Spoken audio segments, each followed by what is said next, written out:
નમસ્કાર વિદ્યાર્થી મિત્રો, શ્રી માતૃછાયા શાળા परिवाરમાં आप સૌનું हार्दिक स्वागत है। आज हम पाठ 6 घर का अभ्यास करेंगे।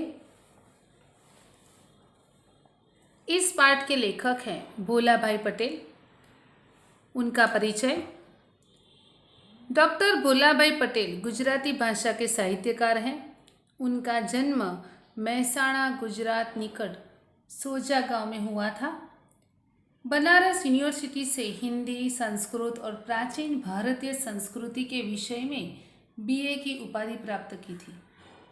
गुजरात यूनिवर्सिटी में हिंदी विभाग में प्रोफेसर थे। डॉक्टर भोलाभाई पटेल की प्रमुख रचना में अधुना, विदिशा, अग्नि एक अध्ययन आदि हैं।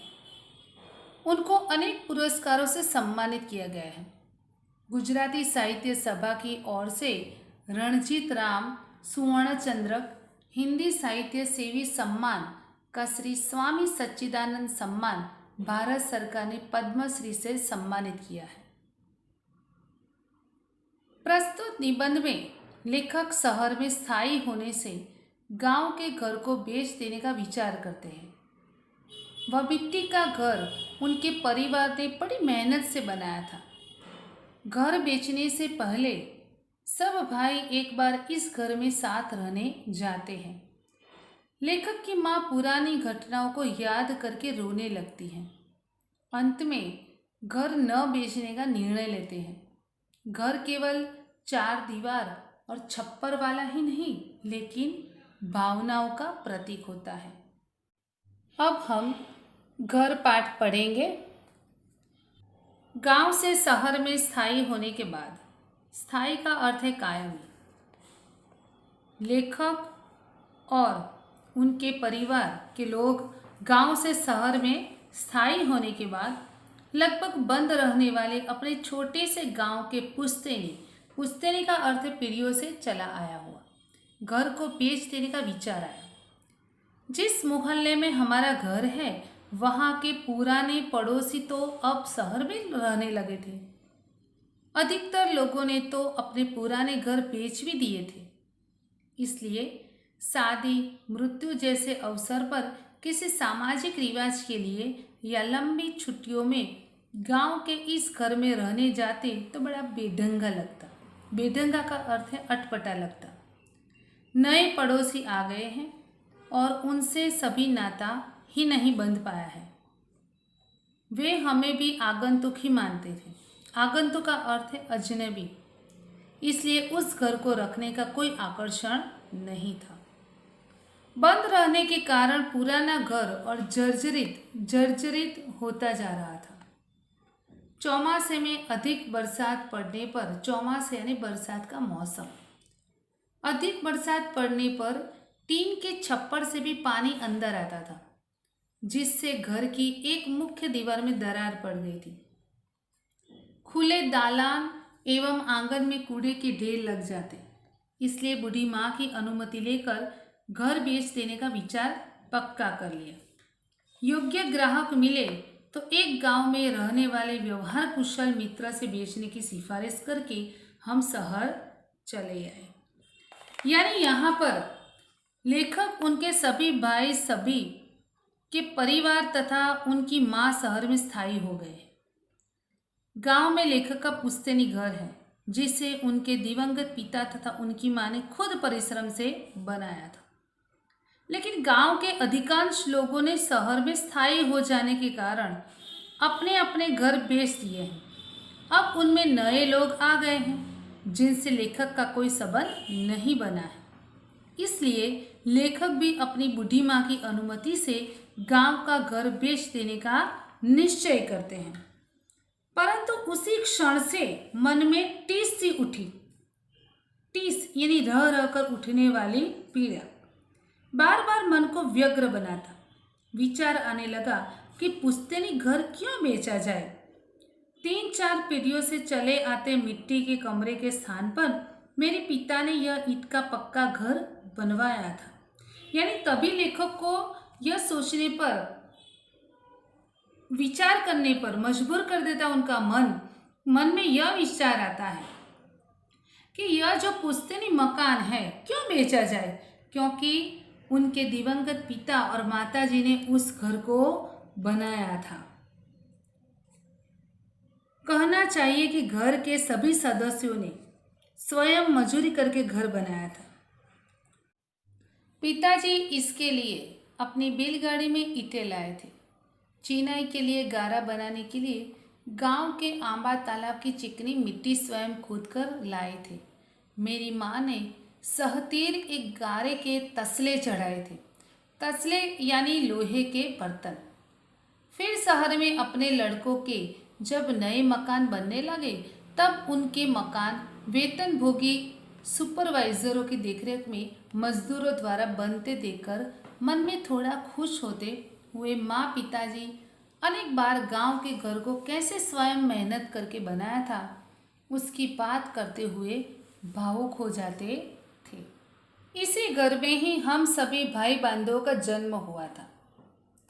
इतना ही नहीं, इसी कमरे में हमारे दाम्पत्य जीवन का आरंभ हुआ और उसी कमरे में हमारे संतानों का जन्म भी हुआ।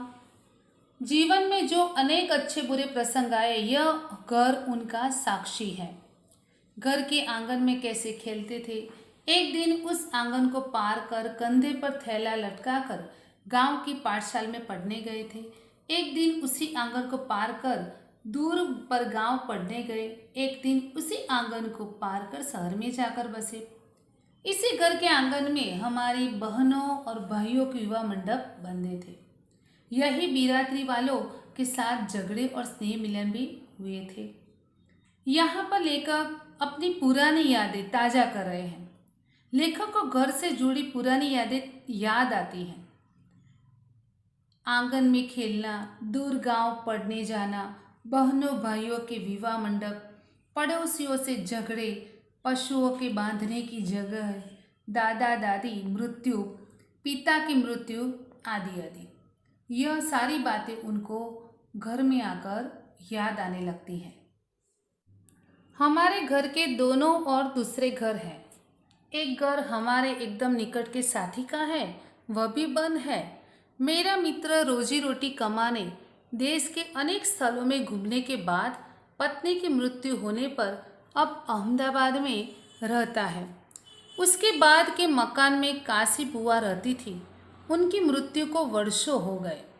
वर्षों तक जहाँ वे रेत घड़ी लेकर रोज सामायिक करती, उस दालान में अब एक तोंद वाला बारूद सोता दिखाई देता है। सामने वाले मकान का मालिक प्रौढ़ अवस्था में परंतु कुंवारा ही चल बसा। उसके बाद जिसने वह मकान खरीदा उसने आंगन के लिए झगड़ा करके पड़ोसी हक स्थापित किया। एक दिन वह घर पे गिर पड़ा। अब नई दिशा में नए दरवाजे के साथ बना है। इस तरह सब बदल चुका है। फिर भी लगता है कि हम अपना घर क्यों बेचें।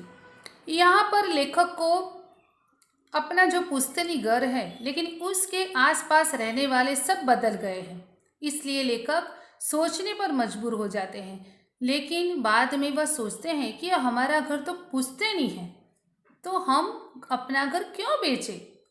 पुराना है तो भी है, तो पुश्तैनी घर वह घर है, चार दीवारों और छप्पर वाला कोई मकान नहीं। मकान पैसों से खरीदा जा सकता है, बनवाया जा सकता है, पैसे लेकर बेचा जा सकता है, परंतु घर तो एक भावना है। घर न होने पर घर की भावना भी अच्छी है। वह घर सिर्फ पैसे से खरीदा या बनाया नहीं जा सकता।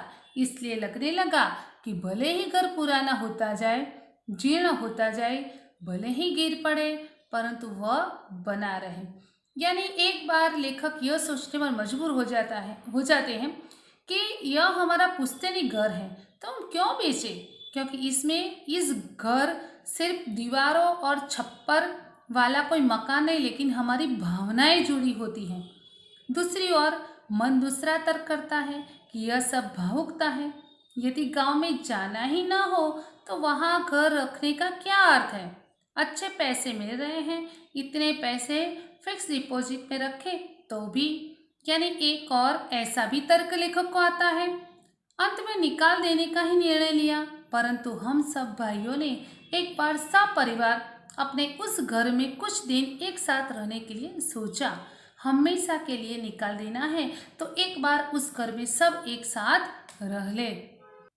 और फिर लंबे समय के बाद वह बंद घर खुला, यानी लेखक अपने भाइयों के साथ सपरिवार वहां पर पुश्तैनी घर में वापस आ गए। देखते देखते छोटे बड़े परिवारजनों से वह सुना घर गूंजने लगा। सुना घर गूंजने लगे नहीं, कोलाहल मच गई। इस अवसर पर एक नगरवासी मित्र को गांव के इस घर को देखने के लिए साथ ले गया था। पुराने दिन ही वापस लौट आए थे। पिताजी की मृत्यु के बाद मेरी माँ करीब करीब उदास रहती, घर के सामाजिक प्रसंगों में भी विशेष रुचि नहीं लेती थी। वह भी यहाँ आकर सबके बीच प्रसन्न लगी, परंतु अब घर की प्रत्येक दीवार मुझे उलाहना देने लगी, यानी जैसे लेखक को बुला रही हो। दालान में जहाँ मैं हमेशा बैठता, जहाँ बैठकर पहली बार ककहरा लिखा और जहाँ बैठकर छुट्टियों में उच्च शिक्षा के ग्रंथ पढ़ता था, वहाँ जाकर बैठा। वहाँ भीड़ से टेक लेते ही वह अंदर से मुझे हिला गई, यानी लेखक को वह सारी बातें, पुरानी बातें याद आने लगी कि किस तरह से मैं यहाँ पर इस घर में ही लिखना पढ़ना मैंने सीखा और मैं यहाँ पर बड़ा हुआ। किस तरह से मैं छुट्टियों में यहाँ पर धमाचकड़ी करता था। मैंने पीछे मुड़कर उस पर हाथ फेरा। वह कह रही थी, एक तो इतने दिन बाद आए और अब बस हमेशा के लिए। मैं व्यग्र हो गया, लेखक व्यग्र हो गए। आंगन में खाट बिछाकर बैठ गया। अब वहाँ खाली नाद थी, खूंट थे, परंतु ढोल डगर नहीं थे। परंतु उस और देखते ही मानो वे सब एक साथ रंभाने लगे, यानी लेखक को ऐसा लगा कि हमारे जो पशु थे, जहाँ पर बांधने की जगह थी, वह फिर से जैसे पशु वहाँ पर आ गए हो और मुझे बुला रहे हो। मैं एकदम खड़ा हो गया, शून्य आंखों में भरा हुआ आंगन देखता रहा। घर की यह खपरे, कितने सारे चौमासों में इसका संगीत सुना है। यहाँ तोरण के बीच नीचे मेरी बहनें विवाह मंडप में बैठी थी और यही दादी दादा और पिताजी की अर्थियाँ बंधी थी। ऐसा लगा जैसे मेरा गला रूंध गया हो। घर के अंदर के कमरे में गया। बंद जर्जरित कमरा अधिक मुखर लगा, जैसे मुझे बुला रहा हो। पिछली दीवार की एक झाली से थोड़ा प्रकाश आ रहा था। एक समय यह कमरा अनाज भरने की मिट्टी की कोठियों जहाँ पर अनाज भरी जाती है और पिटारों से भरा रहता था। वह सब तो कब का निकाल दिया है, परंतु अभी भी कोने में दही भिगोने का बड़ा मटका और खूंटी पर बड़ी रई लटकी है। मैं यहाँ जन्मा था, मेरी संतानें भी। अब यहाँ पर लेखक यह सब सोचते हैं, उसी वक्त उनको अपनी माँ जो अकेले बैठी है वह दिखाई दे रही है और वह रो रही है। और तब लेखक अपनी माँ के पास जाते हैं और तब लेखक की माँ उनको कहती है कि मैं जब तक जिंदा हूँ तू इस घर को मत बेच। और वह जोर से रो पड़ी। यह घर, बस इतना ही वह आंसू और हिचकियों के बीच बोल पाई। पिताजी के अवसान के समय नहीं रोई थी, उतना माँ इस समय रो रही थी। धीरे धीरे हिचकियों के बीच उसने कहा, यह घर मैं जी रही हूँ, तब तक मत निकालो। मैं अब कुछ दिनों की ही मेहमान हूँ, फिर तुम लोग जो चाहो। परंतु माँ, तूने ही तो कहा था। कहा होगा, परंतु वापस यहाँ आने के बाद नहीं। इसे तुम मत बेचो। उसका रोना बंद नहीं हो रहा था। माँ को रोता देखकर मुझे दुख तो हुआ, परंतु आनंद विशेष हुआ। लगा कि उसका हृदय अभी जीवंत है, उसे अभी जगत में, जीवन में रुचि है। हम तो मान बैठे थे कि अब तो माँ बस दिन गिन रही है, परंतु घर के प्रति उसका यह गहरा राग, क्योंकि यह पुश्तैनी घर में आकर माँ को जैसे वह जीवंत हो उठी और उससे भी अपनी पुरानी यादें ताज़ा हो गई और उसे घर को देखकर जीने की चाह जाग उठी। घर निकाल देने की बात को लेकर मेरे मन में भी अंदर ही अंदर अपराध बोध था, परंतु अब तो एक प्रकार की तीव्र कसक उठी। घर को सभी की सहमति से बेचने का निर्णय लिया था। इकरारनामा भी हो चुका था, लेकिन उस दिन से प्रत्येक सदस्य घर की बात निकलते ही मौन हो जाता था। इतने में छोटा भाई मकान खरीदने वाले के साथ आया। घर के अन्य सदस्य भी एकत्र होकर माँ के आसपास बैठ गए थे। माँ को समझाने का प्रयत्न करने लगे। हम अधिक सुविधा वाला नया मकान इस गांव में ही बनाएंगे, इसी घर के पैसों से। तुम कहोगी वैसा ही। माँ ने कहा, मैंने इस घर की सहतीर तक ईंटें चढ़ाई है। तुम्हारे पिता ने कितनी उमंगों से बांधा है, इसलिए मेरे जाने के बाद भगवान करे कि तुम लोग महल बनाओ। परंतु यह घर तो। छोटा भाई समय की नज़ाकत समझ गया। उसने मकान खरीदने वाले से कहा, भाई कुछ समय रुक जाओ, यह घर देंगे तब तुमको ही देंगे। मैंने देखा कि हम सबकी छाती पर से एक पत्थर सा हट गया था। बरसात के बाद खुले आकाश जैसा माँ का मुंह देखकर मानो जर्जर कर हंस रहा था। अदृष्ट गृह देवता की प्रसन्नता का स्पर्श सभी को हुआ था। यहाँ पर लेखक का और उनके भाइयों का यह निर्णय कि घर हमें नहीं बेचना, इस निर्णय से घर के सभी लोगों की छाती पर से जैसे पत्थर सा हट गया और अब सभी प्रसन्न थे। यहाँ पर यह पाठ पूर्ण होता है। आभार।